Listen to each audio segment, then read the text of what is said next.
Selamat sejahtera. Hari ini saya nak buat lukisan untuk perspektif 2 titik rumah idaman saya. Mula-mula kita buat satu line macam ni, bahagi 2, tak perlu ukur tak perlu ukur. Yang pertama sini tulis TL1, yang hujung sini tulis TL2.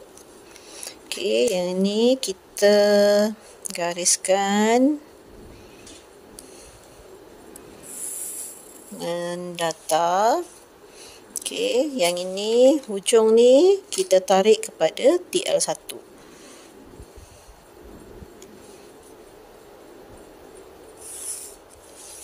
Yang ni hujung ni pula kita tarik pada TL2.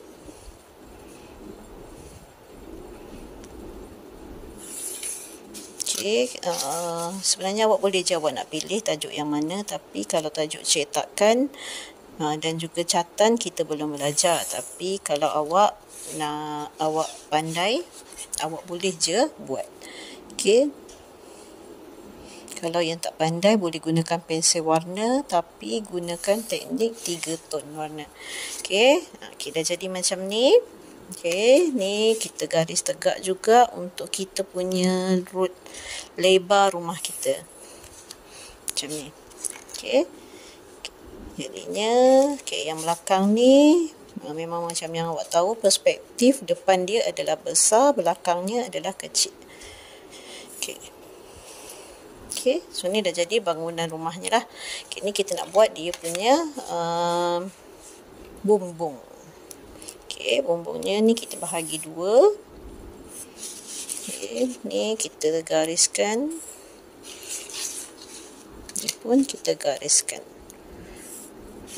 So dah dapat satu rumah.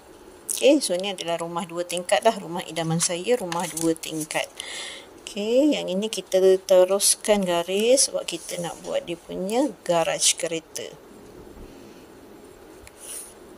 Yang ni pun kita garis. So ni adalah rumah saya, idaman saya. So sekarang ni saya nak buat dia punya tingkap. Contohnya tingkapnya saya nak paras ni. Saya tanda dulu. Ini pun saya tanda dulu.